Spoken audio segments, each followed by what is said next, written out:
26 et 27 décembre 1999, pendant les fêtes de Noël et à la veille d'un nouveau millénaire, deux tempêtes d'une violence inouïe frappaient coup sur coup la France. Le toit d'une maison qui s'est arraché avec la tornade et qui est allé se poser sur une voiture. Ravageant la moitié nord du pays, puis le lendemain la moitié sud, les monstres venus de l'Atlantique n'ont, de près ou de loin, épargné personne.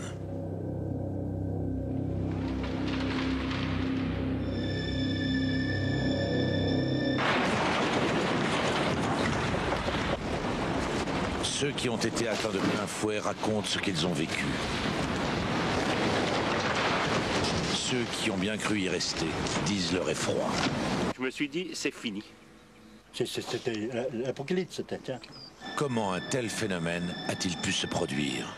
Météorologistes et journalistes ont-ils été pris de court? On a tous été dépassés. Cela peut-il recommencer? Voici, heure par heure, le récit de ce qui s'est passé.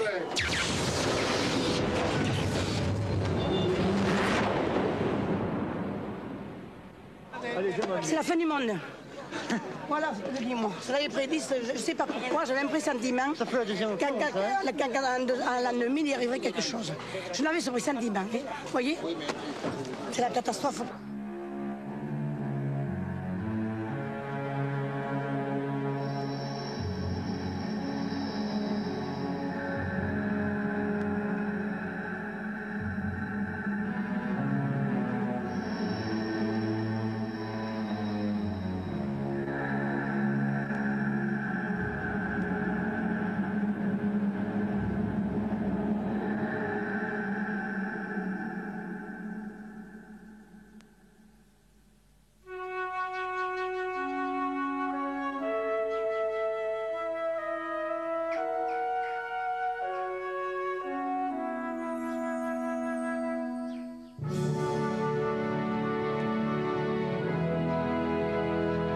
Les températures sont celles d'un véritable Noël au balcon. Ce matin, on a 10 à Paris, 11 à Lyon, 13 à Clermont-Ferrand, 15 à Biarritz, 9 degrés à Strasbourg.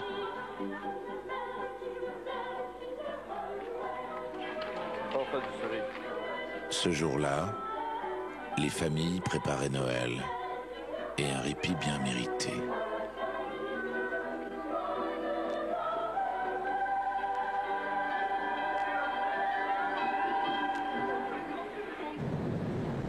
Pendant ce temps, l'océan Atlantique nous mijotait une fin de siècle à sa manière.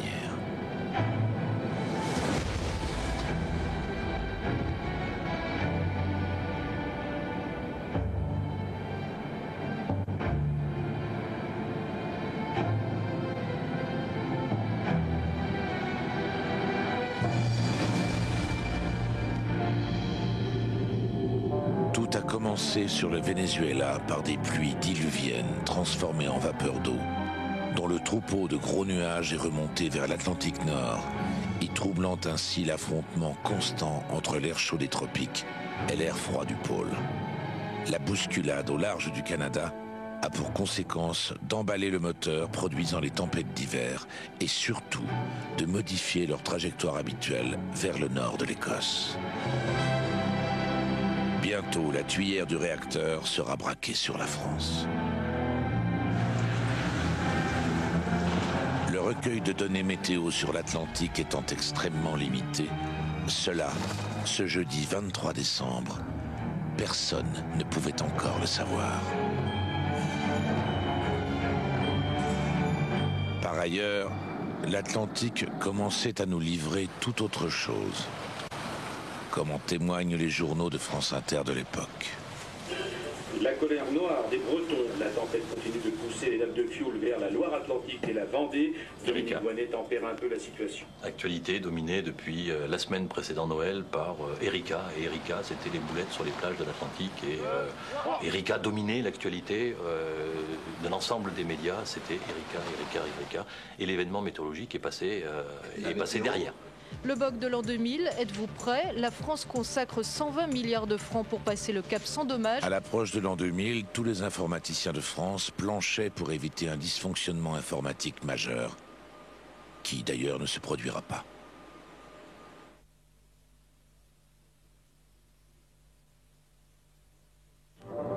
dysfonctionnement est venu de la nature.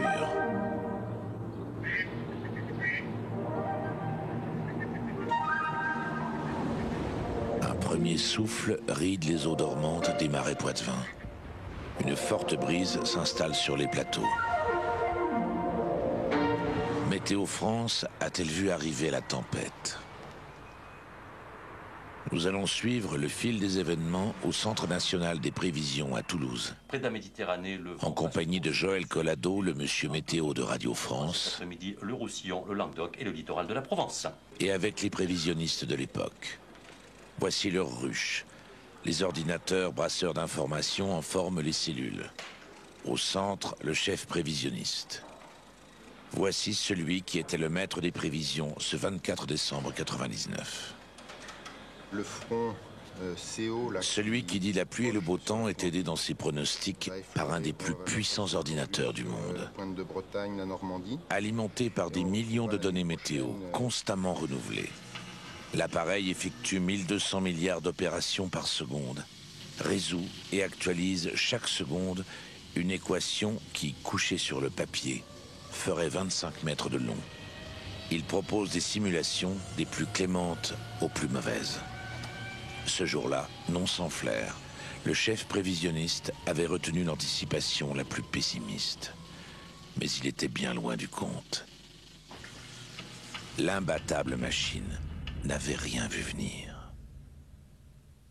Ce 24 décembre, le vent souffle déjà fort. La mer se met à bouillonner. Près des côtes, des remorqueurs se tiennent sur le qui-vive.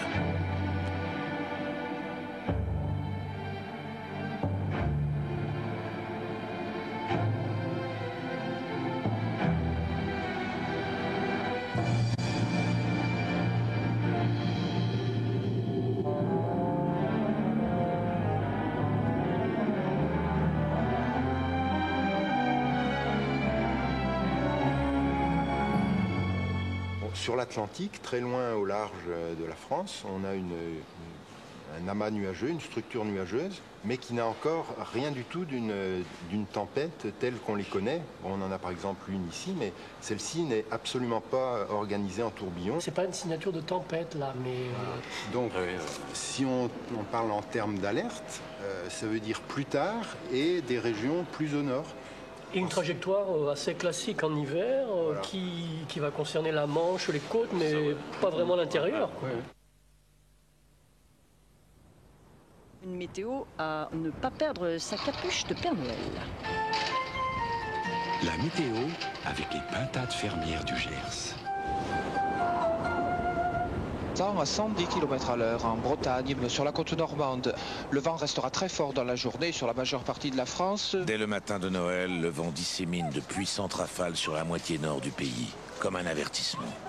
Il flaire la baie du Mont-Saint-Michel, où la nuit prochaine, il fera son entrée fracassante sur le territoire. Ah, il t'a gâté le Père Noël, hein? Non, il fait pas tellement chaud, hein? Oui, il y a du vent, oui. Tu sais ce qu'il a mangé pour le réveillon? Toute la carcasse du poulet. Oh là. Mais attention qu'il s'envole pas, hein. Lâche pas la ficelle, hein. Le temps est en train de se gâter là, hein. J'ai l'impression que... Ouais, ça devient noir dans le fond là-bas. Ouais. Je crois qu'on ferait bien de rentrer. Ouais. Allez, on y va. Allez. Pourquoi? Parce que... ça se gâte. Effectivement, le vent se renforce. À 11h, Météo France annonce des pointes à 130 km/h.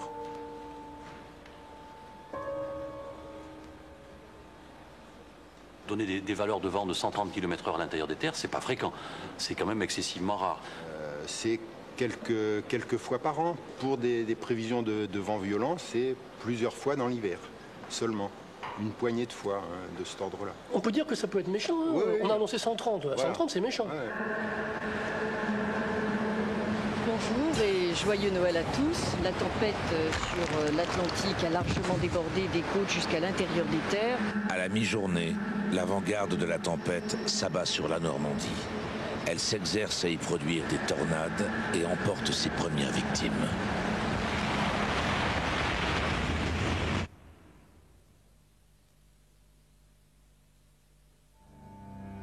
2 membres d'une même famille ont été tués et une petite fille grièvement blessée dans la Manche lorsque le toit de la ferme où ils étaient réunis a été emporté par une mini-tornade. La toiture donc, de l'habitation a été arrachée. Dans le port du Havre, un bateau qui a rompu ses amarres en a heurté un autre et une femme est portée disparue.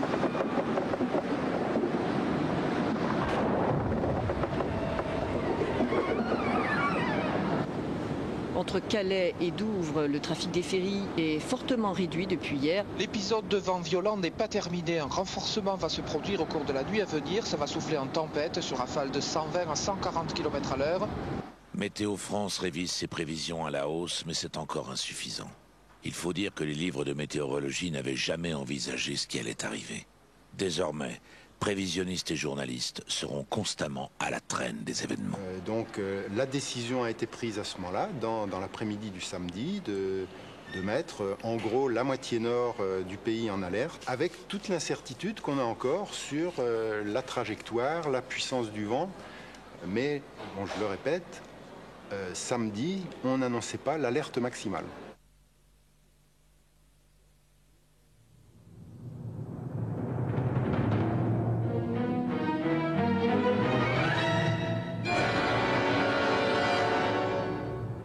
Là, ça commence. La tempête, elle est en train d'exploser, là, de bouillonner, de se développer à une vitesse faramineuse. Oui, on commence à voir apparaître une rotation des vents. On se rend compte qu'il commence à y avoir une dérive par rapport à nos prévisions de la veille, où ça va être plus intense que ce qui avait été annoncé. Les observations montrent qu'elle est en train de toucher la pointe de Bretagne. Voilà, elle arrive sur la Bretagne et c'est la baisse de pression qui signale qu'il y a un creusement absolument extraordinaire. Ouais, c'était plus une baisse, c'était une chute, hein, c'était vertigineux. C'était énorme. Des tendances de pression comme ça, j'en avais jamais vu, ni même entendu parler. Dans la très grande majorité des cas, les tempêtes commencent à se former sur l'Atlantique avant de venir toucher l'Europe. Donc on les voit sur une image satellite, alors que là, elle n'était pas née lorsqu'elle est arrivée près de la France, elle a explosé sur la Bretagne. Donc l'image satellite était relativement peu parlante et ne montrait pas ce monstre qui allait nous sauter dessus.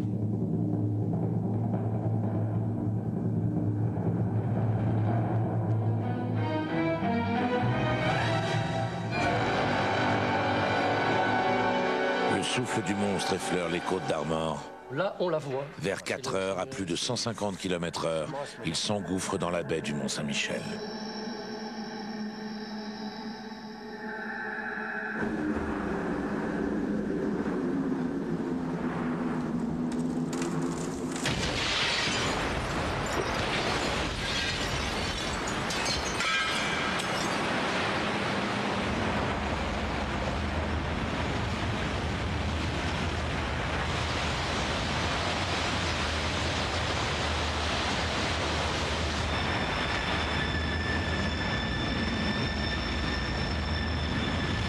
Dès son entrée dans le département de la Manche, la tempête creuse des tranchées parallèles dans le bocage.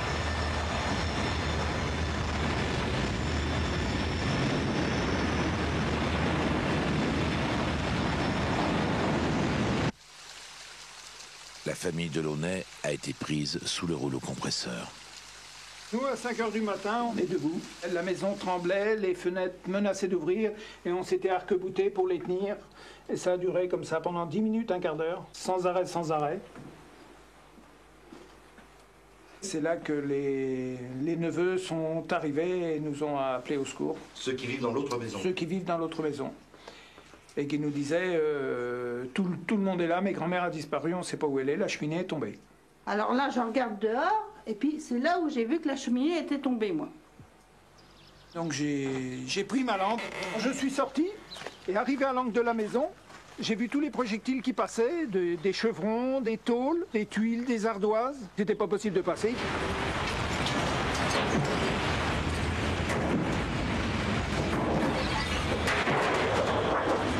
On reste là parce que ça passait devant moi.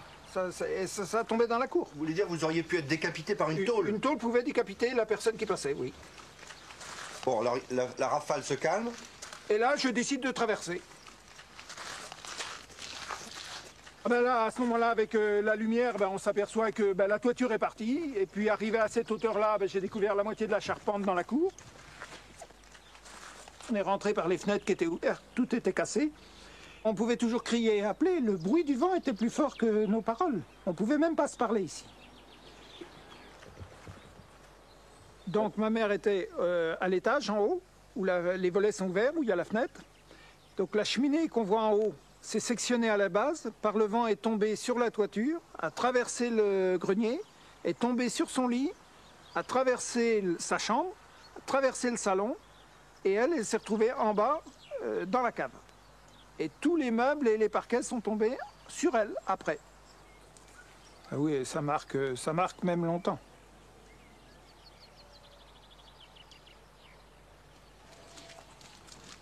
Vous vivez encore les conséquences de la tempête? On les vit encore, oui. Ouais. Longtemps, on a eu peur et du noir et du bruit. Et au niveau de notre métabolisme, nous, et au niveau des animaux, il a fallu près de 3 ans pour arriver à réparer les dégâts de tout ce qui se passait derrière la tempête. Et c'est pas fini. On le voit au niveau des bâtiments. Un jeune qui reprendra la suite ne pourra pas utiliser les anciens bâtiments. Donc tout sera rasé à terme.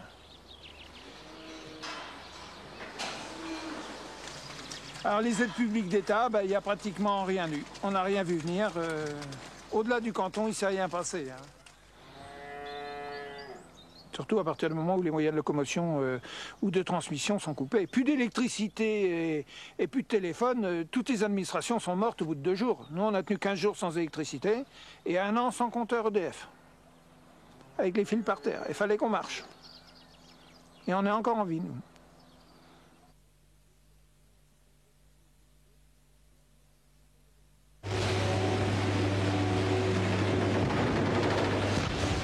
L'une des lignes haute tension qui relie la centrale nucléaire de Flaminville à Rennes est coupée. Les agents des centres de distribution régionaux d'EDF commencent à vivre les heures les plus incroyables de leur existence. 1 minute après, 5h26, on perd la 2e ligne, on perd la liaison entre la Bretagne et la Normandie, entre la centrale de Flamanville au nord Cotentin et le nord de la Bretagne.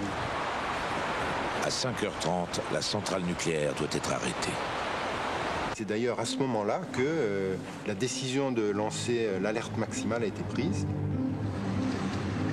Ce bulletin d'alerte maximale de Météo France, à la phraséologie peu explicite, a été transmis au COGIC, le Centre national de la sécurité civile, à Asnières.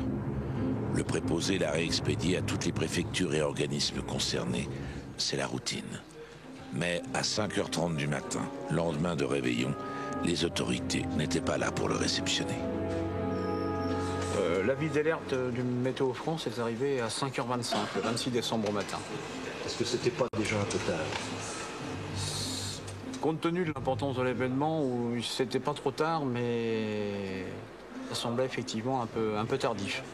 Mais ces observations faites à 3 heures, le temps que le prévisionniste analyse ces observations, les recoupe, prenne sa décision, prévienne la hiérarchie, rédige les bulletins, tout ça demande forcément un certain laps de temps.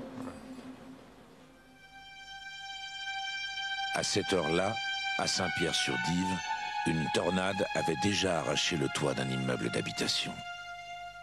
Au matin, ce bourg du Calvados avait des aires de ville bombardées.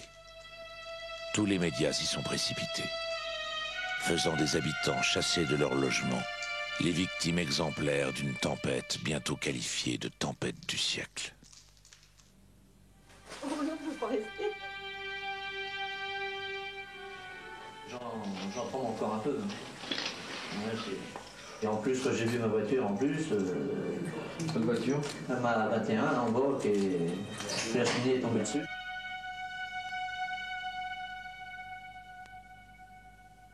C'était la voiture de mon gendre, celle-là. 5 ans après, les habitants de l'immeuble se retrouvent encore pour évoquer ensemble la catastrophe qui a bouleversé leur existence. C'était l'apocalypse, quoi. Celle-là, oui. Elle a perdu sa voiture, elle, là, ici. Parce que t'es à Noël à la maison. Celle-là, je crois que je me suis sauvée avec mon fils dans les bras. Je suis descendue chez ma mère parce qu'il y avait trop de vent et on ne pouvait pas rester là-haut, c'était trop dangereux. Tous nos enfants se sont élevés là, tous ensemble. Et... Est-ce qu'on peut dire que la tempête nous a tous un séparés. peu changé votre vie? Oui, complètement. C'est vrai, on était des amis, c'est la vie de famille. Quand vous êtes une trentaine d'années dans un quartier et que du jour au lendemain, on vous dit qu'il faut partir, parce qu'on va refaire les appartements, on va les réduire. Vous savez, quand vous êtes là depuis l'âge de 9 ans et puis que vous en avez 45, c'est sûr que c'est votre vie qui change. C'est certain. On a été là tellement longtemps ensemble. Moi, ma vie, elle est là. Elle est pas où est-ce que je suis. Personne ne voulait revenir dans les derniers étages, je crois. Vous n'avez pas le choix. Oui, c'est vrai qu'elle nous a vraiment étranglés, cette tempête. Elle a tout pris sur son passage. Non seulement les biens, mais l'amitié aussi. Oui. Non loin de là, dans un autre décor.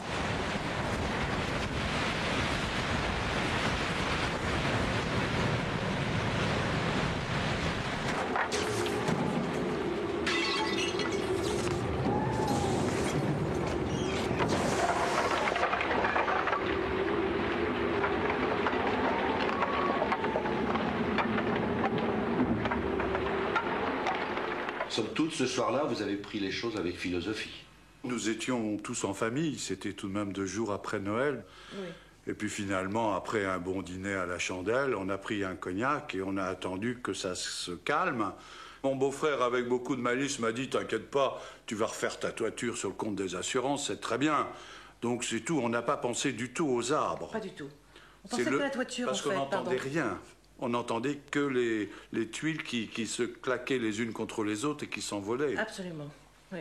Donc après cette bonne soirée, vous montez, vous couchez, vous dormez quand même? Nous dormons. Oui, enfin pour moi c'est pas un problème. C'était pas un problème, pas plus que ça. Mais la matinée a été très longue parce que le jour s'est levé à 8 h du matin. Et c'est là où on a vu les dégâts, la balustrade. Ce qui m'a chagriné le plus, c'est la balustrade. Puis après, quand j'ai été voir derrière, le parc est complètement tombé. Maintenant, vous pouvez voir derrière, c'est un terrain de foot. Donc là, c'est l'armée qui nous a enlevé ça. Et puis après, très gentiment, les gens du village sont venus spontanément nous proposer leurs services. Et donc, on leur a demandé de découper de couper les branches pour faire leur bois de chauffage. Et ils nous ont laissé les billes. Et avec un peu de patience, on a réussi à les vendre. Mais enfin, on s'est bien débrouillé entre les assurances, les subventions. Et nous avons fait travailler une équipe d'Écossais qui sont venus pendant 9 mois, logés, nourris à Penlois, qui ont travaillé d'arrache-pied pour nous refaire la toiture en 9 mois.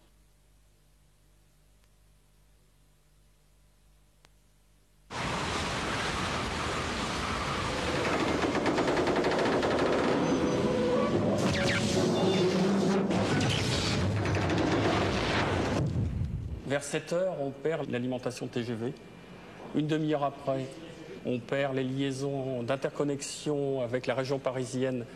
Et vers 8 h, on perd le poste de Chauny, la région de Chartres. La région de Chartres passe alors hors tension. Il n'y a plus de production nucléaire qui vient de la vallée de la Loire vers la région parisienne. Les PDA de Pontchâteau et Donge, HS. La LTLT et HS, hors service. Mono hors service. Et en renvoi. Les techniciens d'EDF s'escriment à isoler les tronçons défaillants, à réalimenter en priorité les grandes villes, en tout premier Paris. Des agents tirés du lit en pleine nuit sont dépêchés sur les lieux pour constater les dégâts, quand les arbres abattus sur les routes ne leur barraient pas l'accès.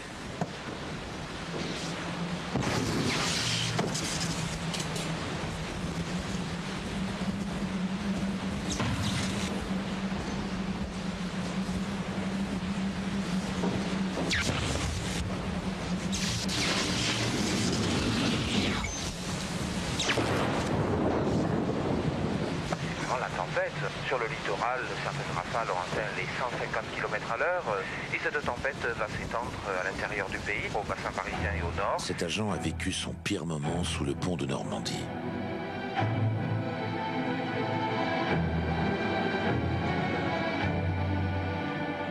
C'était les grandes marées. je me suis garé le long de la Seine. Les vagues frappaient le long des pontons de la digue et venaient se fracasser sur le camion. En même temps, il y avait le bruit du vent dans les haubans du pont de Normandie. Mon échelle, qui était pourtant bien amarrée sur le porte-échelle, s'est trouvée arrachée.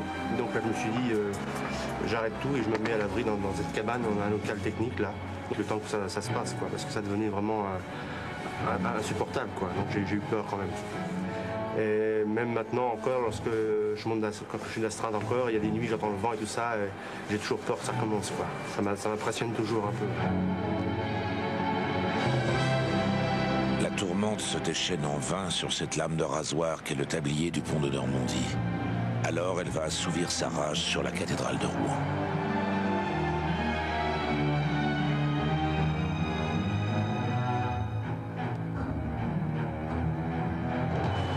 Le sacristain préparait la messe de 7 heures. Il n'y avait encore personne dans la cathédrale quand l'un des 4 clochetons de 25 mètres de haut et de 27 tonnes s'est mis à vaciller.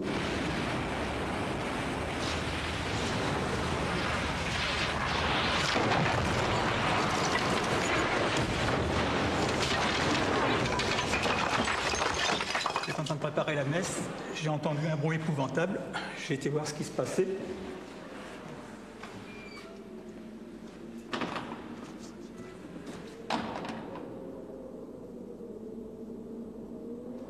On n'y voyait plus rien du tout. J'ai attendu que la poussière retombe et là j'ai vu un gros tas de gravats dans le cœur. Et j'ai levé les yeux, c'est un gros trou dans la voûte. Ça m'a fait froid dans le dos. Les dégâts subis par la cathédrale de Rouen ouvraient la longue liste d'outrages bientôt subis par les églises et les monuments historiques de la Normandie à l'Alsace. À 8 h du matin, la dépression est sur Paris. Les vents les plus violents sont au sud-ouest de Paris. Et là, on voit une structure assez spectaculaire, un peu en bec d'aigle, là, avec près du centre de la dépression, cette zone sans nuages, qui peut rappeler un peu les cyclones, mais ça n'est pas un cyclone. Et continue sa trajectoire aussi rapide et continue à se développer jusqu'à un maximum de puissance sur la région parisienne.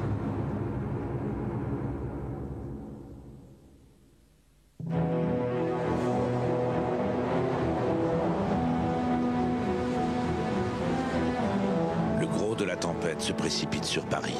Elle va y atteindre un paroxysme. On enregistre 216 km/h au sommet de la Tour Eiffel avant que l'anémomètre ne lâche.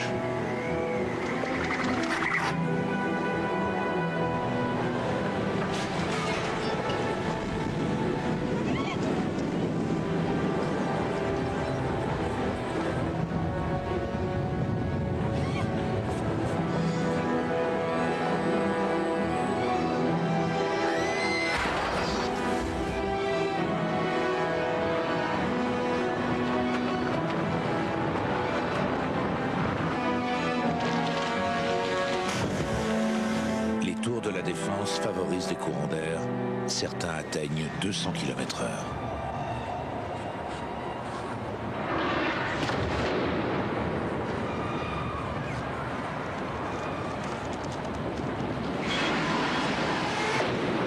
En face de ma rue, j'ai vu une grue qui vacillait de tous les côtés.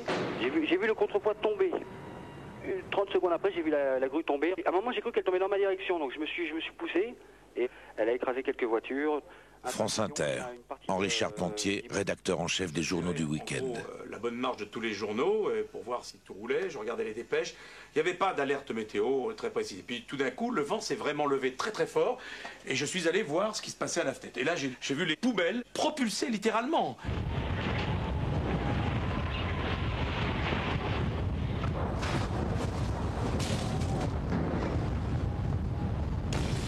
Quand les vitres sont tombées, quand les personnes s'arrêtaient pour se planquer, on s'est dit qu'est-ce qui se passe? Est-ce que ça va s'arrêter? On a eu peur.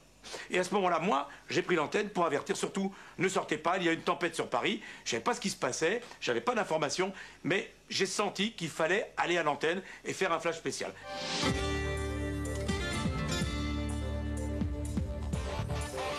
Ça a duré quand même très longtemps. Est-ce qu'on va pouvoir répondre à la demande et faire notre métier? Parce qu'à un moment donné, ici, tout le monde avait quitté cette pièce. On est sorti dans le couloir pendant une dizaine de minutes. Et ça, quand on raconte ça aux gens, oui, mais vous rigolez. Non, on rigole pas. Pour pas rester dans les Pour pas pièces rester près des vitres. On a eu cette peur. On a eu cette peur. Mais vous savez, quand on a vu la vitre du bureau de Brigitte Becker qui s'est fracturée, la double vitre qui a été fracturée, il se passe quelque chose quand même là. Les vents sont beaucoup plus violents que prévu. Le précédent bulletin était pourtant déjà alarmiste. Les rafales dépassent les 130 km/h en Île-de-France et elles pourront atteindre parfois 160. 160 km/h, Jacques Kessler? Oui, là on atteint vraiment une situation exceptionnelle. De telles vitesses de vent ne se produisent pas tous les ans.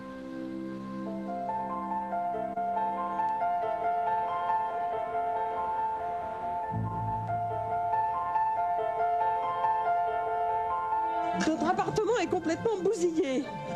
Et heureusement, il n'y a aucune victime.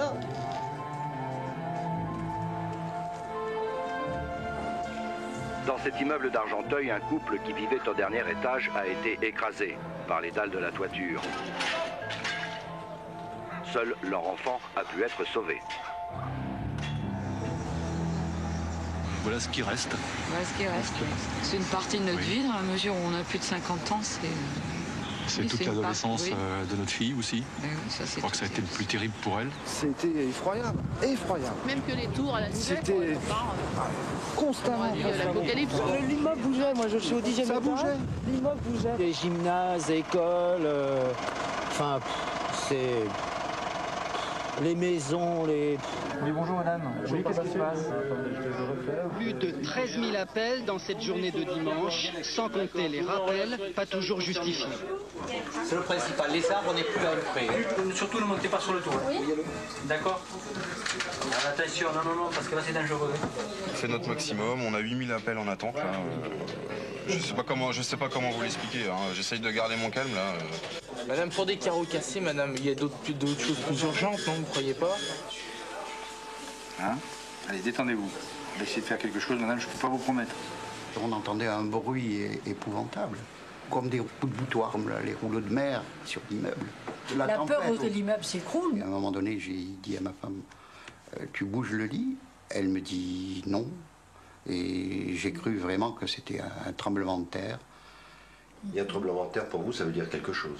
Eh ben, ça veut dire des souvenirs en Algérie, aussi bien ma femme que moi. Moi particulièrement une nuit où toutes les 10 minutes, notre immeuble qui était de 6 étages a bougé aussi pendant... Toutes les 10 minutes, il y avait un petit tremblement de terre à Alger. Et moi à Constantine. Et la peur est latente, elle est toujours là. Ce grondement sourd que vous ressentez jusqu'au fond des tripes, et puis le lit qui bouge. On s'est regardé, on a dit, est-ce que c'était un tremblement de terre? Il y a quelque chose qui va se passer. Quoi? On ne sait pas. Vous êtes cloué. Vous êtes, moi, j'étais pétrifié. Oui, c'est ça. Je pense qu'on en tremblait même de peur, quand même. Hein. Vraiment, on tremblait. Oui, et je n'ai pas voulu trop faire peur à ma femme. J'avais moi-même peur. Voilà, on s'est tenu un peu la main. J'étais pas courageux. J'avais peur que tu aies plus peur, si tu te souviens. Mon rôle, c'était quand même de te protéger. Voilà. Mais contre un tremblement de terre, on ne peut pas protéger. C'est là le... Hein, c'est vrai. La tempête continue de pousser les nappes de fioul vers la Loire-Atlantique et la Vendée. Dominique Voynet tempère un peu la situation en se refusant à envisager une catastrophe écologique. Un coup d'État net et sans bavure en Côte d'Ivoire. C'est le journal de 8 heures. Et on n'ouvre pas avec la tempête. Ouais. Ça fait pas plaisir de réécouter tout ça finalement. Il y a un décalage énorme entre l'information et la réalité. Vous l'avez souligné, on était le lendemain de Noël et que dans les régions, il n'y avait pas beaucoup de monde non plus pour venir travailler. Et qu'on n'avait pas non plus de retour de nos radios régionales. Personne ne nous disait que c'était grave ailleurs. Et puis, il fallait pouvoir se déplacer, et on ne pouvait pas, dans certains endroits, se déplacer. Souvenez-vous qu'il y a des journalistes qui n'ont pas pu venir travailler. C'est vrai.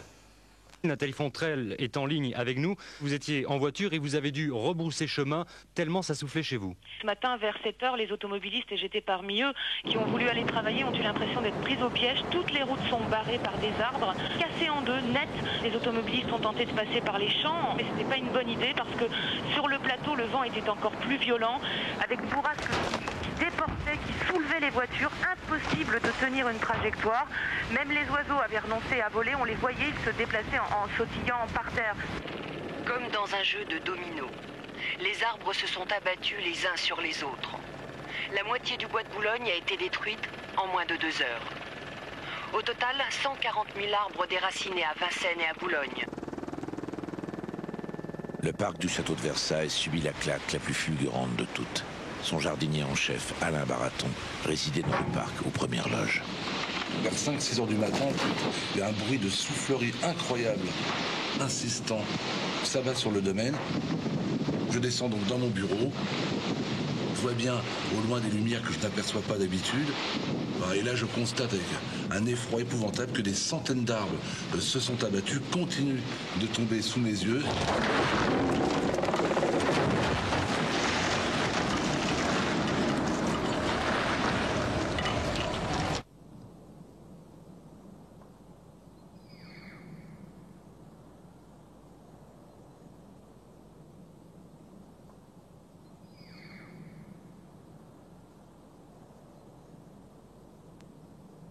Il faut avoir conscience de ce que sont 12 ou 15 000 arbres côte à côte abattus. Vous avez déjà bien évidemment envie de pleurer, je crois qu'il n'y a aucune honte à le dire. J'ai transporté moi-même en voiture des gens qui tombaient en larmes dès qu'ils apercevaient les dégâts. Parce que les arbres qui poussent ici, que je vois tous les jours, ce sont nos enfants, nous en avons reçu, j'allais dire, l'héritage de nos anciens. On les a aimés, chouchoutés, entretenus, et puis d'un seul coup, tout cet héritage est détruit. 20 ans de métier pour ce qui me concerne est anéanti, et 300 ans de jardinage à Versailles détruit d'un seul coup. Chaque fois qu'un coup de vent s'abat dans une région, on nous dit une voiture est écrasée par un arbre, 3 morts, une caravane a reçu un pin sylvestre, 2 victimes. L'arbre était complice de meurtre. Et pour la première fois, l'arbre devient une victime. Certains arbres ont des noms, on parle du chêne ou du tulipier de Marie-Antoinette, du pin de l'empereur. Et d'ailleurs, quand on voit l'immense solidarité qu'il y a eu à Versailles pour la replantation du parc, eh bien c'est pour l'arbre que les gens se sont manifestés. Du monde entier, de l'Amérique au Japon, des donations spontanées ont afflué au chevet du parc ravagé. Des milliers d'anonymes, souvent de conditions modestes, ont envoyé des chèques pour participer à la replantation des arbres. Voici un exemple. Don de 1000 francs au parc. Le jour de la tempête, nous avons appris que nous allions être grands-parents. Nous dédions cet arbre au futur bébé. 20 kilomètres plus au sud, le château de Thoiry. Dans son malheur, le créateur de son parc zoologique, le marquis de la Panouse, a pris les choses avec philosophie. C'était couvert par le rugissement du vent, et puis il y avait les nuages qui roulaient dans le ciel, et les arbres griffaient les nuages comme pour s'accrocher à eux. C'était quelque chose de... C'était beau, c'était très beau. Ce qui m'a le plus impressionné, c'est qu'on voyait les arbres tomber, et on n'entendait pas le bruit de la chute. Alors le bruit du vent était tellement énorme, tellement formidable, on voyait ces géants qui tombaient, pas de bruit, dans le silence.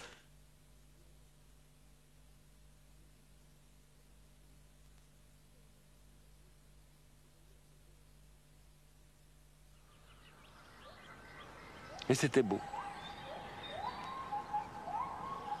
Après la tempête, j'ai eu un coup de téléphone de quelqu'un qui m'a dit: je vous demande pardon de vous déranger dans de telles circonstances, mais avec ma femme et moi, on ne peut pas tenir. On veut savoir, il y a un chêne, on voudrait savoir s'il est toujours debout. Il m'a dit: c'est à droite, au bord de l'allée. J'ai dit: celui-là, il est toujours debout.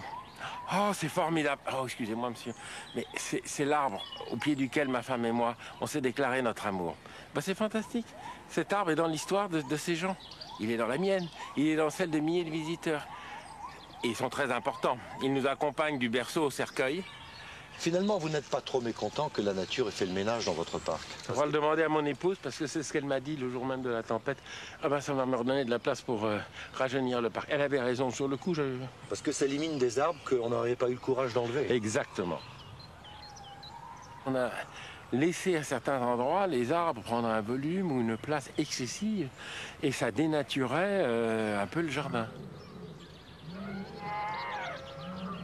À Thoiry, les animaux sont en semi-liberté ou en liberté, et les animaux sauvages gardent tous leurs instincts sociaux et autres.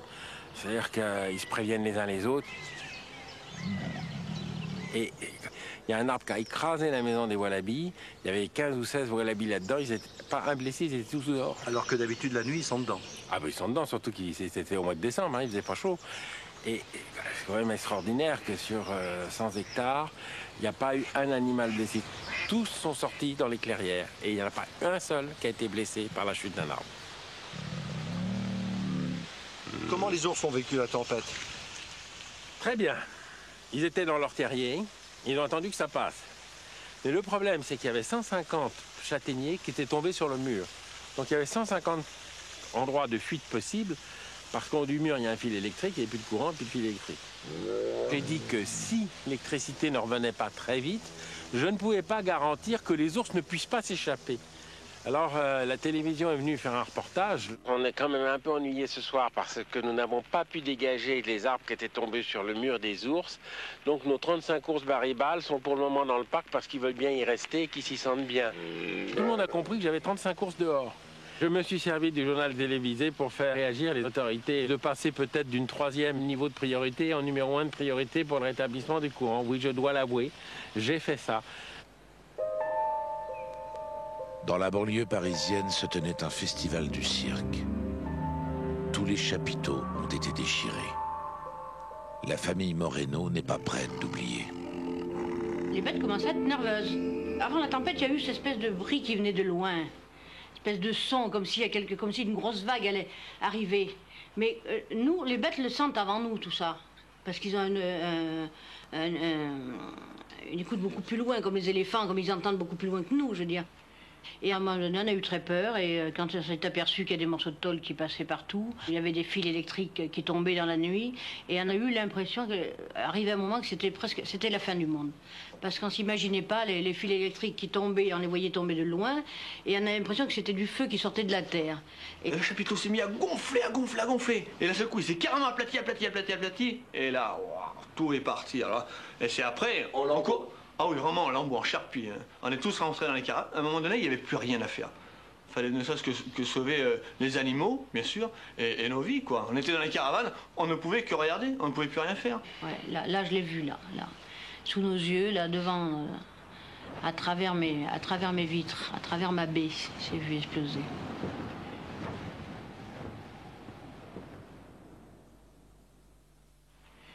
C'est ça le souvenir. Il y avait ici, là, juste ici, il y avait toi, il y avait papa, il y avait moi, il y avait ma femme. On était tous ici, hein, et on regardait avec des yeux désespérés, on était tous en pleurs. Mais pas un mot, on ne disait pas un mot. On savait qu'on avait tout perdu, quoi. Tout ce qu'il y a là, on l'a gagné de notre sueur, de notre front, avec nos mains, je veux dire. Et c'est appartenu, il y a des objets, parce qu'il y a des assurances qui vont vous rembourser, mais elles ne vous remboursent pas tout. Elles ne vous remboursent pas ce qu'on fait de nos mains. Tout le matériel, il a une histoire. Il y en a qui sont morts pour ce matériel-là, qui nous ont laissé quelque chose. La nature, elle est plus forte que tout, je veux dire, que tous les dieux du monde, la nature. On n'y peut rien. Vous voulez, ça va recommencer. Parce que là, le moindre pouce d'air, par contre, on est traumatisé. Le moindre petit pouce d'air, moi, personnellement, je sais que dans le fond de moi, je sais qu'un jour ou l'autre, ça recommencera. On va tout perdre.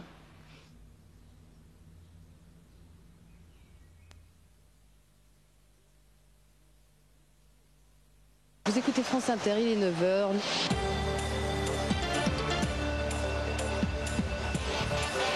La station météo d'Orly a enregistré une pointe de 173 km/h. C'est le record absolu. Personne n'aurait osé annoncer une telle vitesse de vent. Ça va continuer. La tornade elle-même, là, qui était sur Paris, s'est décalée vers la Champagne.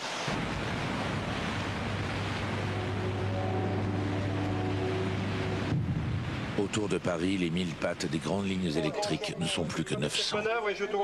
80% des postes de distribution sont hors service. Gare, tu es fermé, Gérard? Comment maintenir le courant dans la capitale avec les lignes encore valides? Oui, mais pourquoi t'as ouvert abattage?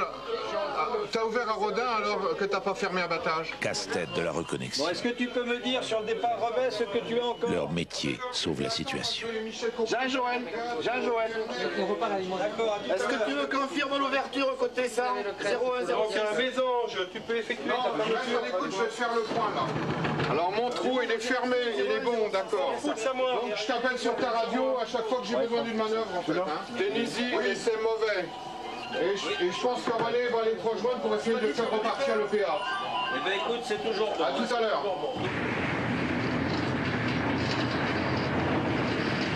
Alors que le jour se lève sur l'est de la France, le monstre prend encore davantage de vigueur. Il devient cyclope et cyclone. Rien ne résiste à la fureur des vents qui tourbillonnent autour de son œil. Il pulvérise le moulin de Valmy, symbole victorieux de la Révolution française.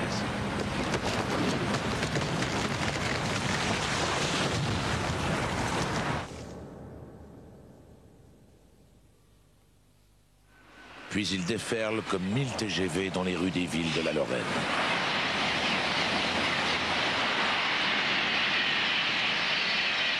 Ils arrachent aux forêts, disent des témoins, des rugissements, semblables à ceux des réacteurs d'avions au décollage.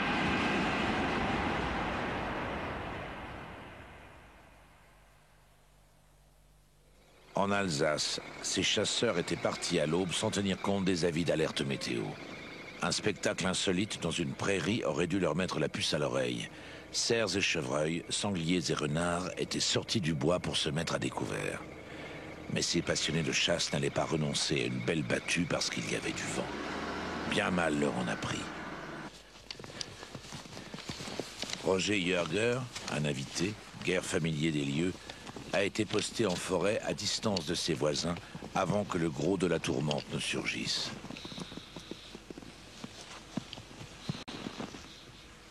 Il retrouve l'endroit grâce au seul grand arbre resté debout.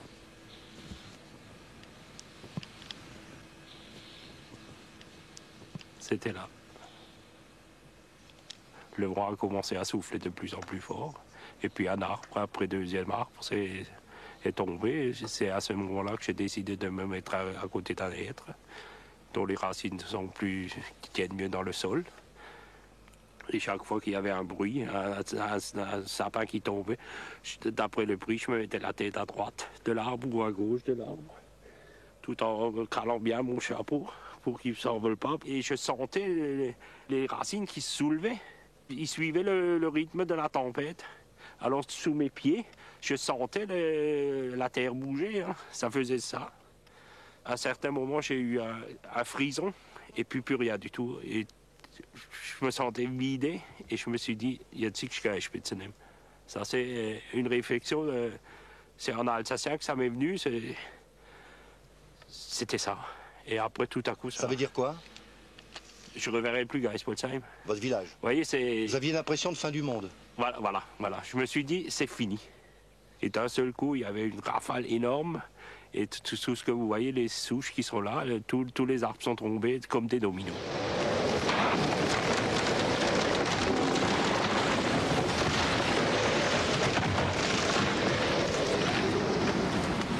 C'était une rafale énorme, et puis d'un seul coup, pratiquement tous les arbres sont tombés. Tout ce qui était gros arbres s'est tombé d'un seul coup, là, sur cette parcelle. Et quand un sapin à côté de moi s'est cassé, en vrille, parce qu'il fallait voir aussi, il faut voir, c'est des tourbillons. Il y avait des tourbillons. Les sapins, les cimes des sapins, ils tournaient en rond, ils montaient en l'air, ils redescendaient et ça retombait. Hein.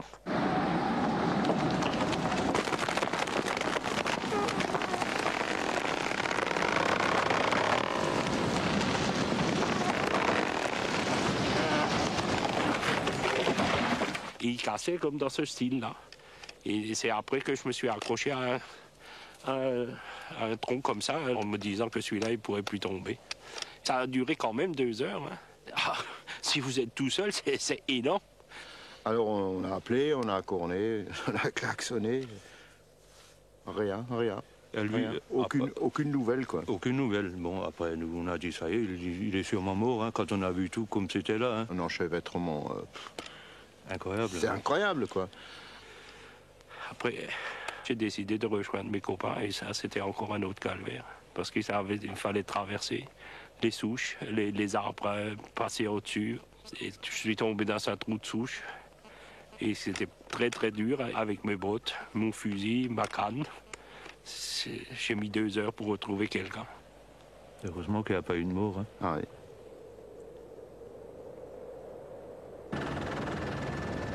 Ailleurs, D'autres chasseurs ont eu moins de chance.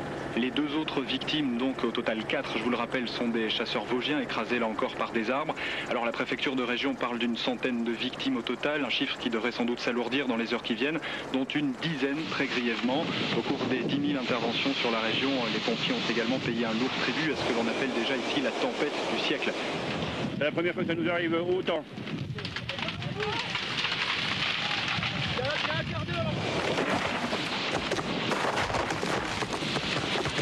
Dans l'est du pays, l'ouragan a rasé des forêts entières. Selon le relief, il s'y est pris de plusieurs manières. Ce plan tourné par un particulier dans les Vosges montre l'effet tornade.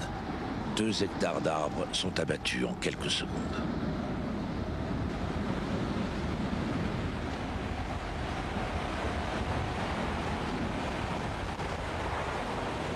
Cet autre plan montre l'effet tranché. Une rafale s'engouffre entre 2 collines et couche tout un pan de conifères. En voici le résultat aujourd'hui. Une zone d'arbres abattus, des plaies au bord net, se répétant d'une colline à l'autre. Parfois, le vent a creusé des couloirs parallèles dans la masse forestière, sur de longues distances.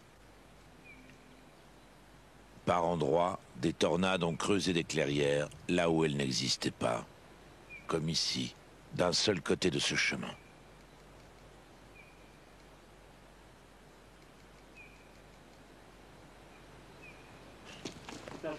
Dans les Vosges, précisément, côté ouest, donc côté tremplin pour le vent, 3 frères chasseurs ont eu droit à toutes les formules. Aujourd'hui, ils ne comprennent toujours pas comment ils s'en sont sortis vivants. Il y a des arbres tombés déjà là-bas au bout. Ouais. C'est comment? Oh. Alors là... disons que le vent, c'était par rafale. C'était pas continuellement, c'était des rafales. Et à chaque fois qu'il y avait des rafales, les arbres tombaient. Là, vous le voyez, 2 secondes après, il était par terre. Un gros renversement, quoi, un truc comme ça. Bon, Ah ben... Bon, tantôt, ça se couchait comme un fichu de paille. C'est simple, hein. Nous, on regardait depuis la baraque, là, ça tombait. Ah oui, là, tout à fait. On regardait par la fenêtre et on comptait au début. On comptait. 1, 2, 3... Disons que le bruit était tout fait quand même dans la cabane par rapport à l'extérieur. Oui, parce que, oui, justement. Vous étiez au spectacle, quoi. Ah, on était au loche. On était au loche. Mais c'est une fois... Au balcon. Là, il a été pris dans le... Enfin, dans le tourbillon. Dans le tourbillon, voilà. Ben, vous voyez d'abord le clair, là-haut. Vous voulez dire que le vent soulevait l'arbre et le tordait?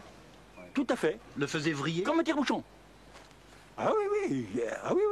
Comme oui, tout à fait. Il soulevait, puis des fois, il le laissait retomber tout droit. La fois là, il a tombé, il a été repiqué.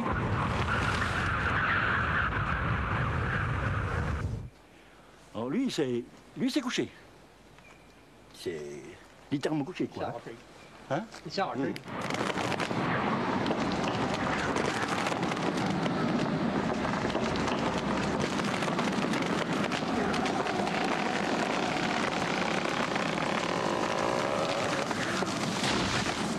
Moi j'arrivais, je regardais l'arbre qui bougeait comme ça. J'y suis là, il va tomber. Je me mettais en face, je voyais, il tombait comme ça de mon côté. Moi je courais à gauche, l'arbre tombait là. Eh oui. Heureusement qu'ils sont. Eh oui. Et il y en avait un autre qui retombait de l'autre côté. Je faisais que ça sans arrêt. D'un côté et de l'autre, enfin, on pouvait aller nulle part, voilà, c'est ça, sans risque. C'était l'apocalypse, c'était, tiens.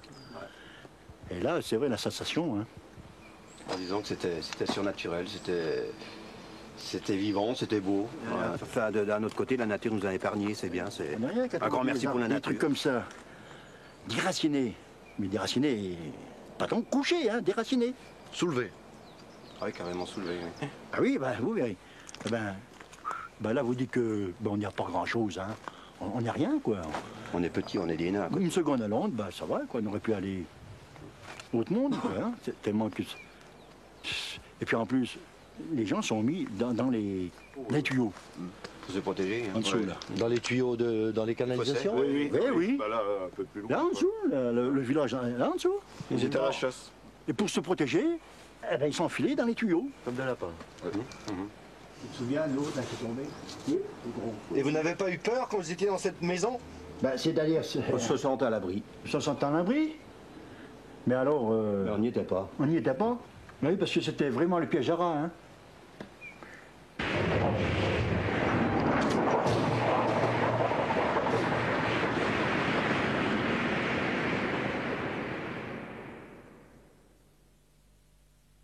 Prudence, bien évidemment, restez au chaud, restez chez vous. C'est le moment ou jamais de jouer avec le train électrique de votre fils, qu'il a sans doute eu à Noël.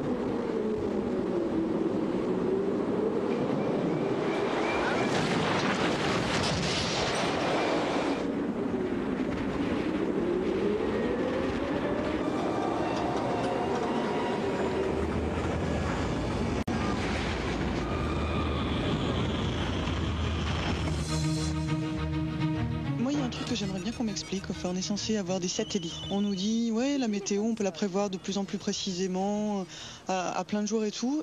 Et avec tout ça, on n'est pas capable d'éviter de se prendre des tempêtes pareilles. On nous dit, pourquoi vos prévisions ne sont pas meilleures alors qu'on prévoit relativement bien les alertes pour les cyclones. Le cyclone, il a ceci de particulier, c'est que c'est un monstre qui se forme lentement et qui avance très très lentement. Et donc, les cyclones se forment sur mer et les satellites les détectent très rapidement avant qu'ils ne touchent les terres. Alors que cette dépression, encore une fois, qui a eu en gros les caractéristiques au niveau du vent, les caractéristiques d'un cyclone, elle a explosé, elle s'est formée sur nous. Et c'est aussi des phénomènes qui se déplacent très très vite. Elle s'est déplacée à 100 km/h, elle a traversé la France en 11 heures. Elle a fait Brest-Strasbourg en 11 heures, ce qui est quand même assez impressionnant, en vitesse de déplacement en tout cas. Ouais. Donc si on combine cet entonnoir de pression avec la vitesse de son déplacement, ça engendre des vents extrêmement violents. Mais lorsque l'on atteint un tel niveau de violence, on dépasse les possibilités de prévision. Bon, à partir de là, on a compris que si eux-mêmes sont dépassés, tout le monde va être dépassé. Et on a tous été dépassés. Donc lui-même a été débordé et lui-même ne nous a pas forcément alertés pour nous dire attention, ça devient de plus en plus fort, quoi. Bon, personne n'a alerté personne. Personne n'a alerté personne. Les services de sécurité civile ne vous ont pas alerté, ils ne vous ont pas demandé d'alerter la population. On n'a eu aucun coup de téléphone. Et pour cause. La plupart des lignes téléphoniques et électriques de la moitié nord de la France sont au sol. Ce dimanche 26 décembre, des dizaines de pylônes, pourtant prévus pour résister à des vents de 155 km/h, gisent, couchés ou pliés comme des pantins désarticulés.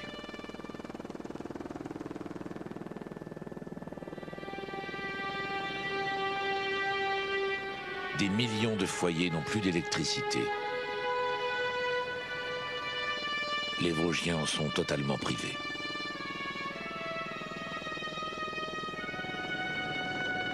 En revanche, au Centre national d'exploitation électrique à Saint-Denis, la tension est au survoltage, mais cela ne se voit pas.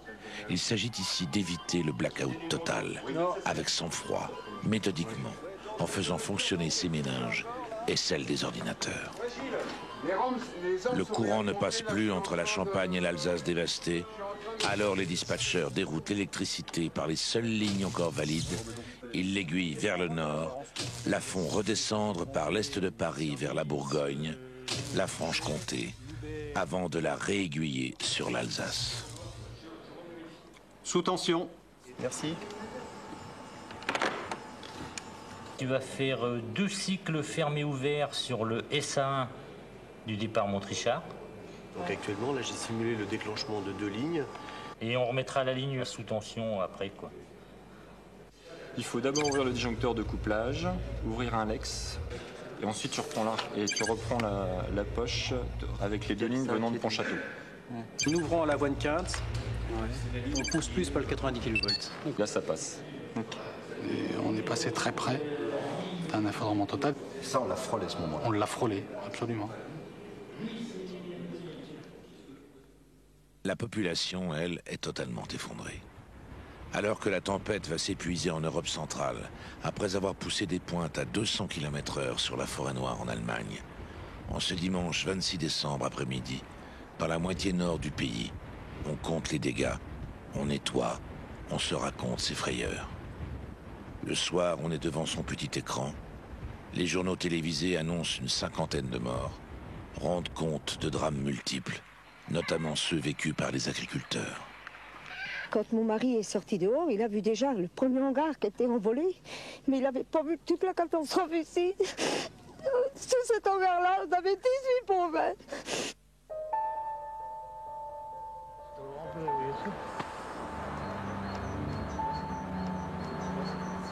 On peut pas croire.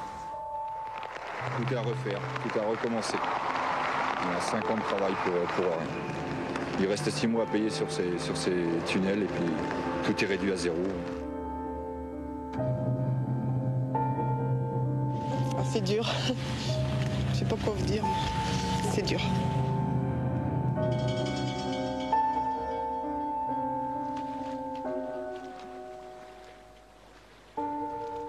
Des pluies diluviennes ont précédé ou suivi la trajectoire de la tourmente. De la Bretagne à l'Alsace, des régions entières sont inondées. Rien n'a manqué au terme douloureux de ce XXe siècle.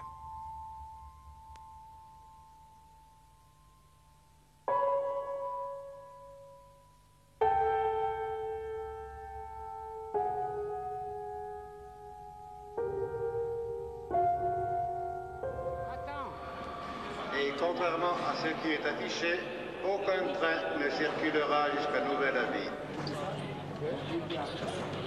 Le pays est paralysé. La France campe. Les perspectives de fêtes de fin d'année sont bousculées. Demain, le vent sera nettement plus raisonnable. Il soufflera encore, mais généralement au-dessous du seuil de la tempête, avec des rafales de l'ordre de 80 km/h. Donc quand même, ça ira beaucoup mieux.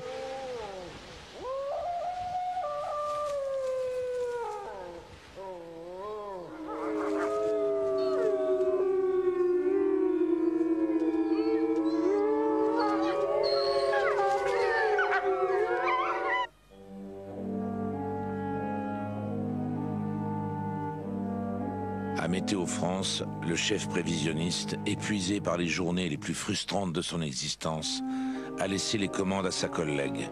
Aussitôt installée, elle découvre une carte météo qui l'intrigue. Le dimanche au soir, la première tempête s'évacue sur l'Europe centrale. Mais ce qui est inquiétant, c'est cette masse nuageuse qui se développe sur l'Atlantique France. Ouais. Les prévisions du modèle numérique laissent penser à une forte probabilité d'une deuxième tempête. Donc la pression n'est pas retombée chez les chefs prévisionnistes. C'est tellement peu fréquent qu'il y ait deux tempêtes aussi fortes avec un intervalle aussi court qu'on a du mal à le croire. Et là, on se dit, finalement, en 48 heures, on va en avoir deux, quoi. Et ce qu'on voit à 4 heures, là, c'est encore plus caractéristique avec l'arrivée de cette zone bien plus sombre au cœur de la masse nuageuse blanche. C'est la caractéristique d'une tempête en formation. Ça s'approche de la France. Et c'est ce qui a justifié l'émission du bulletin d'alarme à peu près en fin de nuit du dimanche au lundi.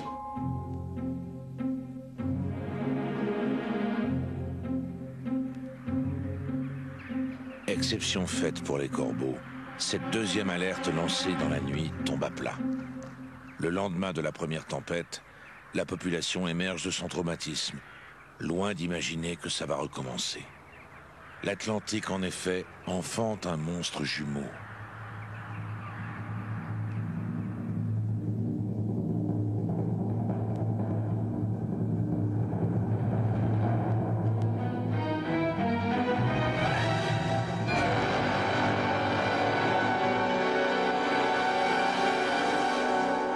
Suivante, le monstre a toujours la même configuration, se rapproche de plus en plus de la France et on voit toujours cet enroulement caractéristique.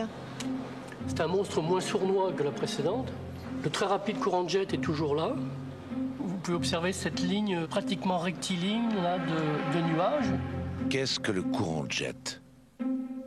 C'est un torrent de vent extrêmement puissant, de l'ordre de 200 à 400 km/h, qui fait des méandres à 10 000 mètres d'altitude entre les masses d'air chaud et froid qui s'affrontent au-dessus de l'océan. C'est ce fameux courant qu'empruntent les longs courriers pour gagner de la vitesse.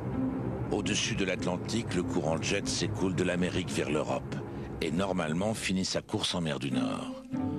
Or, à la Noël 99, il lui a pris fantaisie de viser les côtes françaises.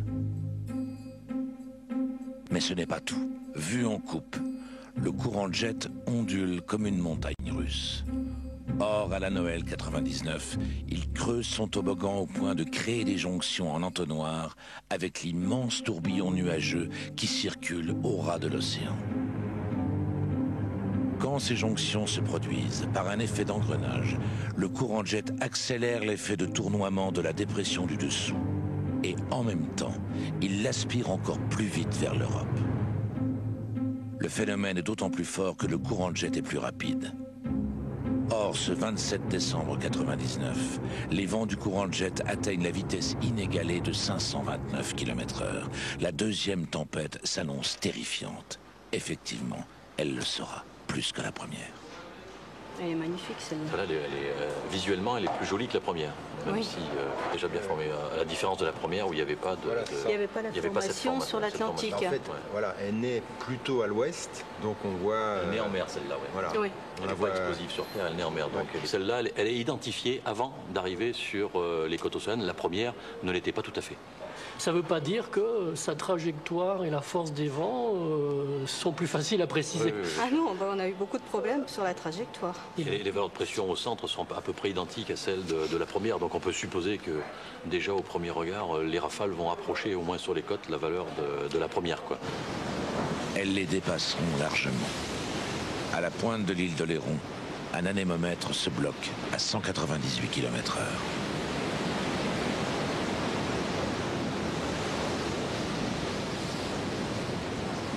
L'œil du monstre autour duquel le vent enroule ses spirales les plus violentes lorgne le phare de Cordouan, situé au large, à l'entrée de l'estuaire de la Gironde.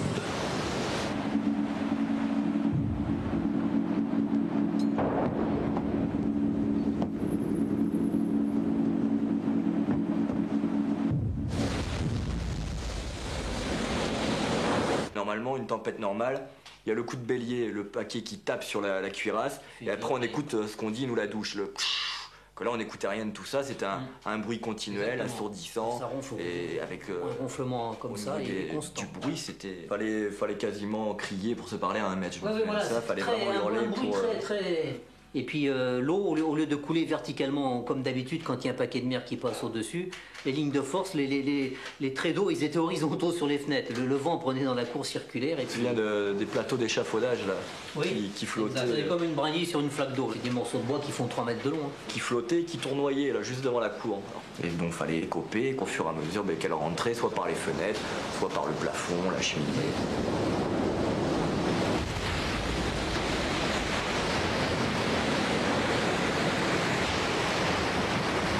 Ça vibrait beaucoup quand même. Oui, ça vibrait pas mal, oui. Après les paquets, on renversait les pierres qui tenaient... C'était une partie de la corniche, 3 mètres 50 de corniche qui était tombée et les pierres se sont éclatées et tombées en bas. Donc, et là, il y a tellement de bruit que ça, on ne l'a pas entendu. On était loin d'imaginer les conséquences, quoi, et de tout ce que ça va entraîner à terre, hein, en fait. Le vent fait enfler la mer. Il la pousse à l'assaut des terres. À La Rochelle, le port des Minimes est submergé.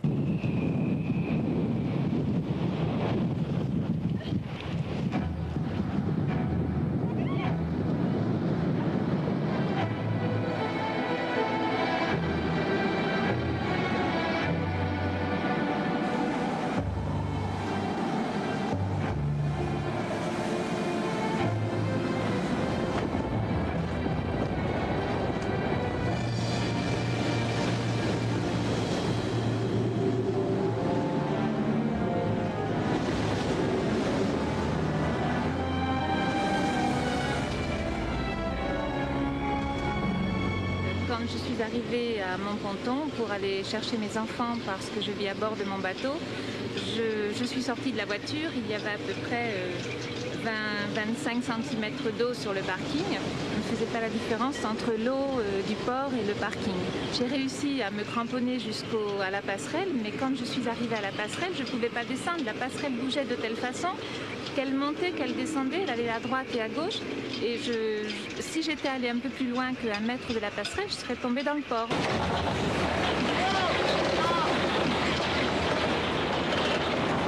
Donc là, là, je suis revenue à ma voiture et là, j'étais un peu tétanisée. Donc, une autre voiture a vu que j'étais en difficulté, est venue vers moi. Et à ce moment-là, je leur ai dit, il faut absolument que j'aille sur le bateau, mes enfants sont à bord, il faut que j'aille chercher mes enfants. Et le monsieur m'a dit, il n'en est pas question, vous remontez dans votre voiture et vous me suivez jusqu'à la capitainerie.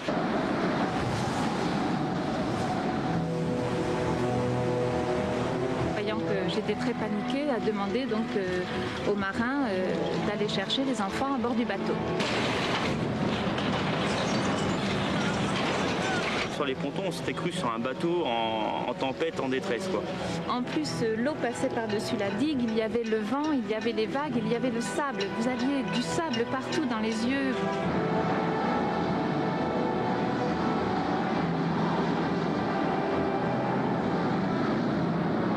On a passé les gilets de sauvetage aux plaisanciers, les gilets de sauvetage qu'ils avaient dans leur bateau. On s'est tous attachés et là par contre on est remonté vraiment à quatre pattes sur les pontons. En se tenant les jambes les uns les autres pour remonter pour filer dans une voiture et finir à la capitainerie parce qu'on ne peut pas tenir debout à 180 km/h. Mes deux enfants étaient à bord du bateau et je ne savais pas que mon mari avait pu les récupérer et les sortir du bateau. Dans le malheur, tout s'est bien passé parce qu'il n'y a eu aucun blessé. J'ai eu très peur de perdre mon bateau parce que en fait mon bateau c'est notre maison et je me disais mais il va plus rien rester quoi. J'avais l'impression que tout allait être englouti. Nuit de cauchemar en Charente-Maritime qui s'est conclue par un bilan tragique, 6 morts, 60 blessés et au moins 3 disparus. La tempête a provoqué un raz-de-marée dans l'estuaire de la Gironde. Des digues ont cassé, l'eau a envahi les terres, se jouant de cargo comme d'une barque.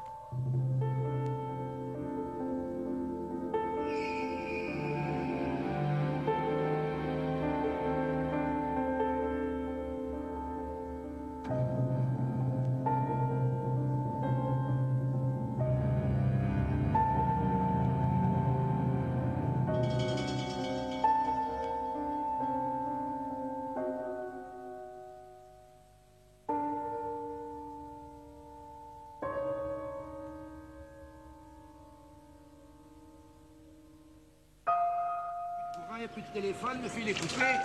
Ben, les pieds là vont tomber dessus, là. Faut que je les coupe.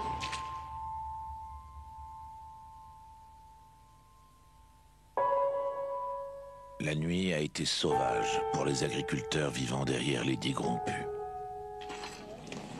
Le temps de sortir et tout, on en avait déjà jusqu'au ventre.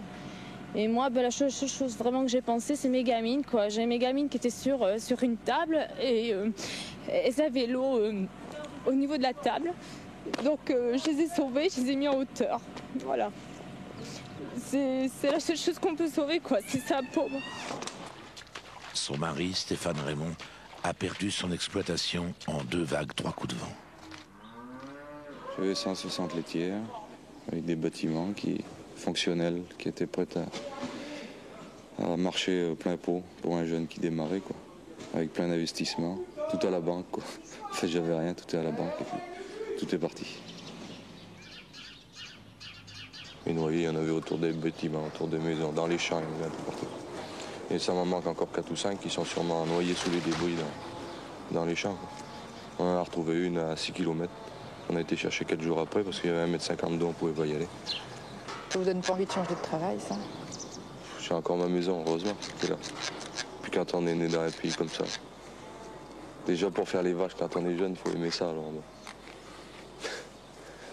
Je continue, je crois. Je sais pas. Je sais pas si ça sera là ou ailleurs, mais je vais continuer l'élevage, quoi. On va voir.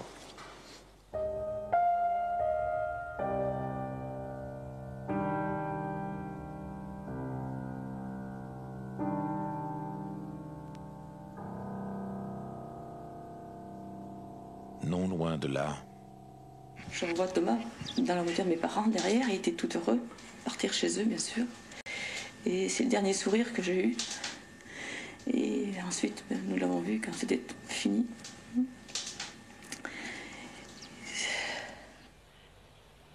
Ce 27 décembre au soir, son garçon était allé partager la passion d'un voisin de ses grands-parents pour les canards sauvages. Ils ont été emprisonnés par la montée subite des eaux. Il a eu de l'eau jusqu'au cou, et puis sa petite épaule. Il avait qu'un petit coin d'épaule gauche, et puis sa petite tête qui passe au-dessus là. J'ai essayé de le dire, Noël était juste passé, il faut que vous joutez, on a chanté le petit Papa Noël, des petits trucs pour nous essayer d'y meubler l'existence. Et puis dans la nuit, à 2 heures, il m'a demandé s'il reverrait ses parents. Mais je lui ai dit, oui mon petit, tu les reverras. Puis malheureusement, à 3 heures, il m'a dit qu'il ne voyait plus. Quand il m'a dit qu'il ne voyait plus, je me rendais bien compte que Bonhance et Force l'abandonnaient. Je lui ai dit, c'est parce qu'il fait noir, mais je me rendais bien compte qu'il y avait quelque chose qui n'allait pas très bien. Et puis à partir de 3 heures, jusqu'à 10 heures le lendemain matin, je suis resté tout seul avec le petit dans les bras. Pauvre petit bonhomme.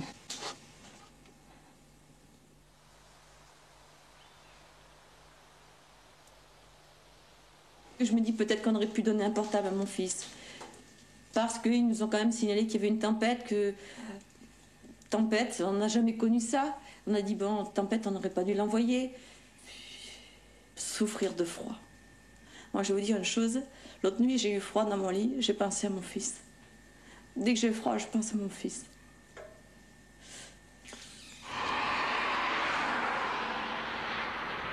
Il y a aussi la longue liste des handicapés à vie par la chute d'un arbre ou d'un toit. Souffrance qui perdure, douleur muette, cachée par la pudeur, par la honte de la perte de la capacité à travailler. Comment la nature, pourtant vénérée, peut-elle ainsi bouleverser votre destinée sans crier gare?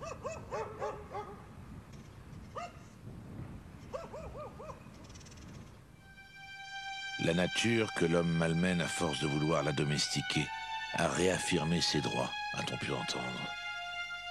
Le droit de raser la forêt landaise dans le Haut-Médoc, incompréhensible pour des propriétaires dont les arbres étaient toute la fortune et toute la vie. Parfois sur des centaines d'hectares, quasiment pas un seul pin n'est resté droit debout.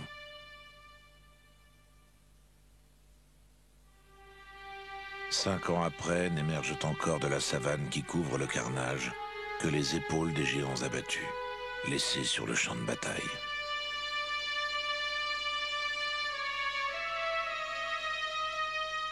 Il y avait tant de bois au sol qu'ils ne trouvaient plus preneur. Ou alors les preneurs ne le payaient pas.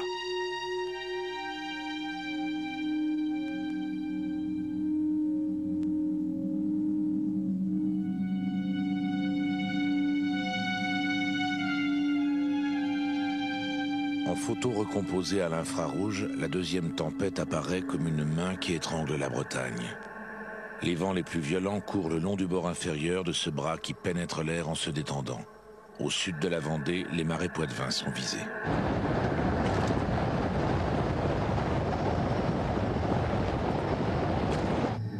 Cette main dont on cherchait à deviner la trajectoire lâche la Bretagne, prépare une gifle en revers, puis finalement se referme en un point qui va cogner le Poitou-Charentes et le Limousin.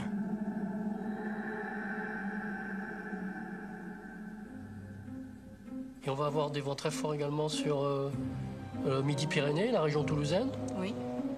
Et ça va toucher par la suite le Limousin, la Dordogne. La première trajectoire annoncée n'a pas été la bonne. Il y a eu des réactualisations du bulletin d'alarme et donc de la trajectoire de cette dépression au fil de la journée du lundi. C'est-à-dire, au lieu d'aller des Charentes vers Toulouse, en fait, elle va des Charentes vers la Savoie. Avis d'urgence. Suite à la tempête, la population est priée de rester chez elle jusqu'à matin. Le toit d'une maison qui s'est arraché avec la tornade et qui est allé se poser sur une voiture.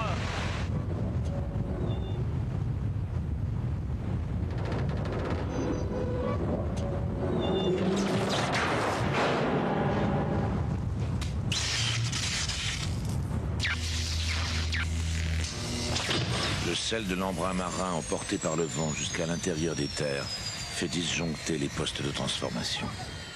Depuis 22h hier soir, les habitants de Limoges et du reste du département sont totalement plongés dans le noir. Écoutez, on va faire le maximum. Oui, vous allez au rez-de-chaussée. Si vous avez une cave au besoin, vous essayez d'aller vous y réfugier si vous entendez que ça craque. Ah non, surtout pas. Non, vous n'allez surtout pas sur le toit. Il n'y a rien de plus dangereux. Non, non, non, non, non.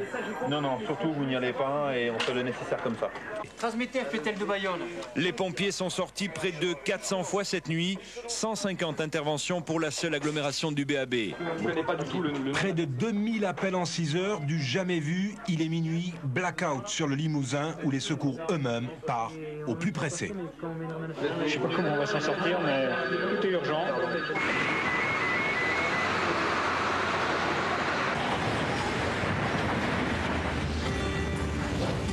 La France se souviendra de ces derniers jours avant l'an 2000.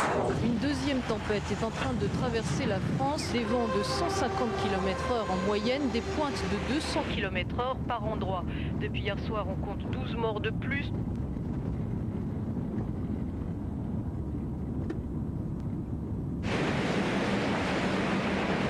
Périgueux est plongé dans l'obscurité pour 95% de la population.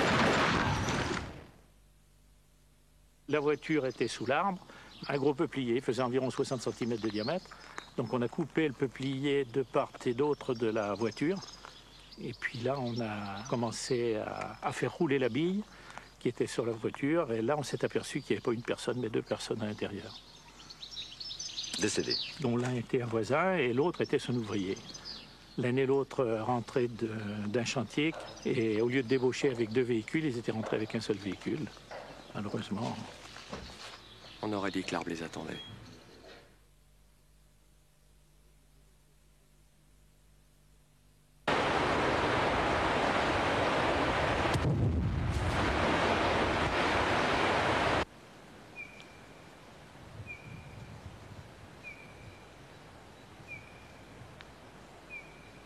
La tempête devient barbare. Elle violente le Massif central. Elle plonge des départements entiers dans le noir. Puis elle ira faire des embardées sur la région lyonnaise et les Alpes. Bonjour, c'est Radio Val d'Isère, la météo montagne, il est 9h02. Le vent, vous l'avez constaté, a encore soufflé très fort au cours de la nuit dernière. On a atteint des rafales jusqu'à 160 km/h.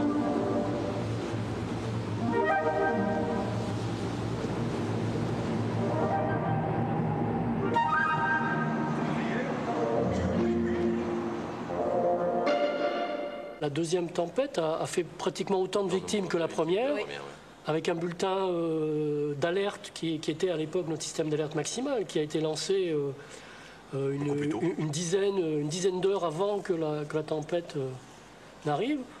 C'est pour nous très décevant. Cette deuxième tempête qui renverse des camions a tué une quarantaine de personnes. Au total, les tempêtes jumelles ont fait en France 91 morts, plus une soixantaine hors de nos frontières. La plupart des accidents sont dus à l'imprudence, la curiosité. Des gens sont sortis de chez eux pour voir. La route de ce cinéaste amateur qui filmait en conduisant aurait bien pu s'arrêter là. Et on est à 100 mètres, là, on aurait pu se le prendre dessus. Écoute, moi je vais chez tonton Jean, hein. C'est le plus près. Tu l'appelles? Ça, je peux te dire que je le retiens chez tonton Jean, hein. Chérie? Donner un renseignement sur une valeur de vitesse sans dire qu'à cette valeur pouvait correspondre tel type de dégâts, ce message-là, effectivement, on ne l'a pas bien fait passer. Et on a vu malheureusement de nombreuses victimes qui sont décédées parce qu'elles ont voulu remettre l'antenne de télévision pour regarder le journal de 20h, parce qu'elles ont voulu aller au bord de la mer pour aller voir les vagues. C'est vrai qu'il y a une certaine inconscience après du public vis-à-vis de ce genre de phénomène. Les curieux Les curieux pour voir, absolument, oui. Le rôle médiatique, c'est un rôle qu'on devrait avoir de renseignement et de conseil. Ne sortez pas de chez vous, ne prenez pas votre voiture. Ça, j'avoue, je ne l'ai pas fait parce que je n'avais pas conscience, effectivement, des dégâts que ça pouvait provoquer, même si on savait bien que des vents à 160 km/h, ça allait tout envoler, hein, ça c'est une certitude. Les populations des départements d'outre-mer savent très bien ce que veut dire 160 ou 200 km/h. Pour nous, en métropole, des vents de telle force sont tellement exceptionnels que c'est pas dans la code culture de savoir quels dégâts ça va causer. Le citadin ne sait pas ce que ça représente. Il y a aussi un autre point, c'est que le bulletin alarme était à destination principalement des services de sécurité civile. Alors que maintenant, les cartes de vigilance sont non seulement à destination des services de sécurité civile, mais aussi du grand public. Donc on le touche directement. Une question demeure. Une tempête d'une telle ampleur peut-elle se reproduire? Statistiquement, c'est peu probable. On en compte une par siècle et on en a déjà eu 2 d'un coup. Cependant, s'il y avait un lien entre un tel phénomène et le réchauffement climatique, plus personne ne conteste le réchauffement de l'atmosphère. Les spécialistes divergent seulement sur le fait de savoir s'il est dû à une modification lente du climat ou à l'effet de serre provoqué par les humains. Les chercheurs de Météo France affirment qu'il n'y a pas de relation de cause à effet et que jusqu'à aujourd'hui, aucune preuve d'un lien entre le réchauffement du climat et le mécanisme des tempêtes sur l'Atlantique Nord n'a pu être établie. Affaire à suivre.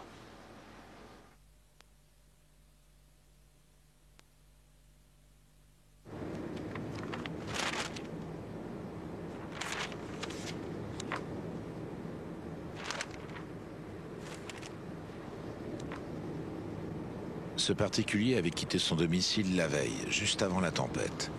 Un pin a écrasé sa maison côté jardin. Il rentre le lendemain, sans se douter de rien, par la porte de devant côté rue. Oh putain, c'est pas possible. Et alors vous êtes dit quoi? Chanceux dans mon malheur? Non. Et je suis parti en pleurant parce que j'en pouvais plus. Dans l'estuaire de la Gironde, on a dû arrêter 2 réacteurs de la centrale nucléaire du Blayais, inondés par la mer. Entre le nord et le sud de la France, la toile électrique ne tient plus qu'à 3 fils. Le quart du réseau est hors d'usage. En plein hiver, plus de 3,5 millions de foyers sont privés d'électricité. Pour beaucoup, la situation va durer. On a dormi à 4 dans le même lit pour se réchauffer, c'est tout. J'ai la grand-mère, moi, qui a 86 ans, qui n'a pas de chauffage, et on était forcé de demander des secours ailleurs pour la réchauffer. Tout mon congélateur a été foutu. Qu'est-ce que vous voulez faire? Pourtant, j'avais fait des réserves pour, comme on fait tout le monde. Et j'ai tout fichu en l'air. Le congélateur, donc c'est fini, ça ira tout à la poubelle. J'ai ma bière qui pourrit, mon congélateur c'est tout pourri dedans. C'est incroyable. À l'époque où on vit. J'en ai plus là, je suis plus rien en vernis. Et tu n'as pas des recharges de l'humogaz? Plus rien. Et tu n'as pas de piles? Plus de piles. J'ai plus que des petites piles rondes. Mais non, il me faut des rectangulaires. Non, ça, j'en reçois demain, par contre, si vous êtes tu n'as plus les lampes avec la batterie? Plus rien. Après la tempête, les habitants de cette région sont venus à l'église, mais certainement pas pour les raisons habituelles pour lesquelles on vient dans une église, c'est-à-dire pour prier ou pour venir à la messe, mais pour venir chercher des cierges, ou bien pour les acheter, ou bien pour qu'on leur en donne, car il n'y avait plus d'électricité.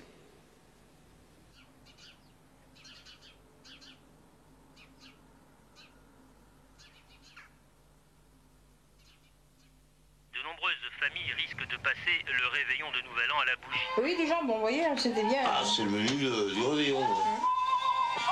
Mais sinon, c'est bien calme. Je crois que c'était un des seuls réveillons qu'on a pu faire le plus calme.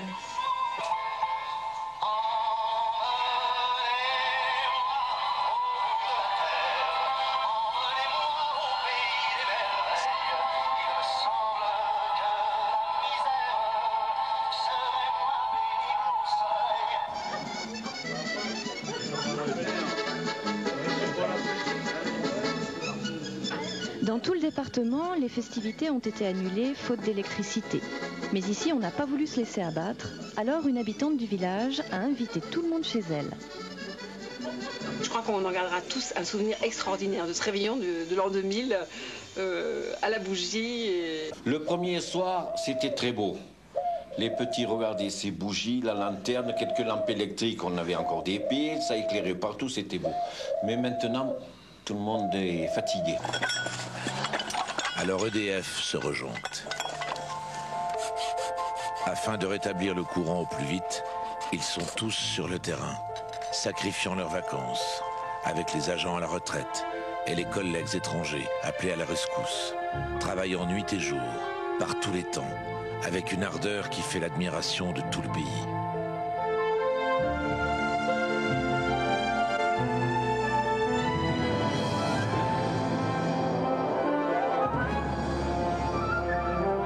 Par contre, les gars, là, coup de chapeau. Hein. EDF n'a hésité devant aucun moyen. La facture sera de 10 milliards de francs. Le 12 janvier 2000, l'énergie vitale était rétablie presque partout. Ce jour-là, EDF battait un record de consommation.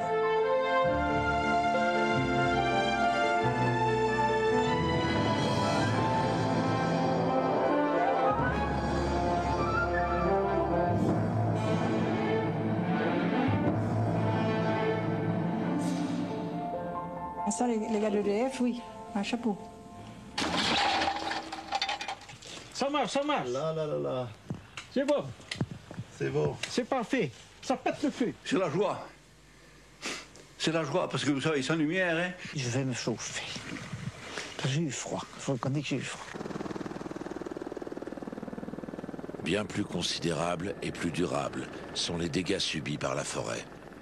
Des centaines de kilomètres carrés d'espaces boisés, 200 millions d'arbres, un dixième de la forêt française, éradiqués. Il faudra un bon demi-siècle pour refermer les plaies.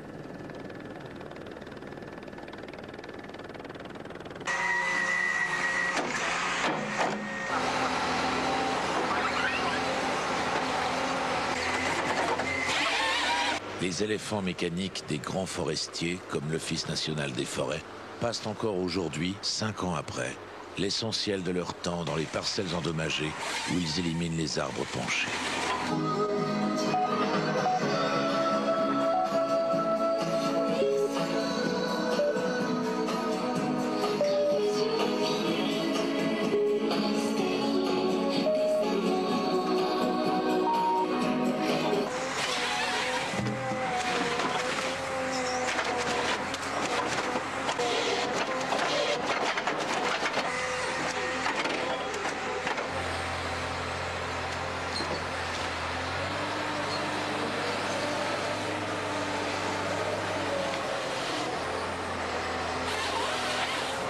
La grande tempête aura convaincu les forestiers qu'il fallait replanter différemment, en mélangeant les espèces.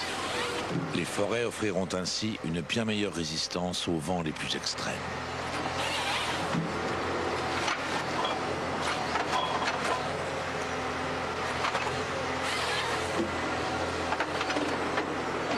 La ferme là-bas, il y a toute la bordure qui est partie, vous pouvez regarder où vous voulez.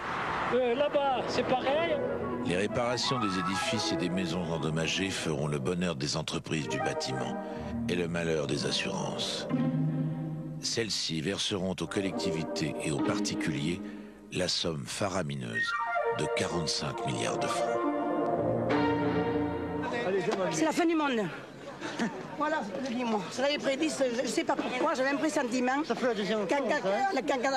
l'an 2000, il arriverait quelque chose. Je l'avais ce pressentiment, vous voyez? C'est la catastrophe.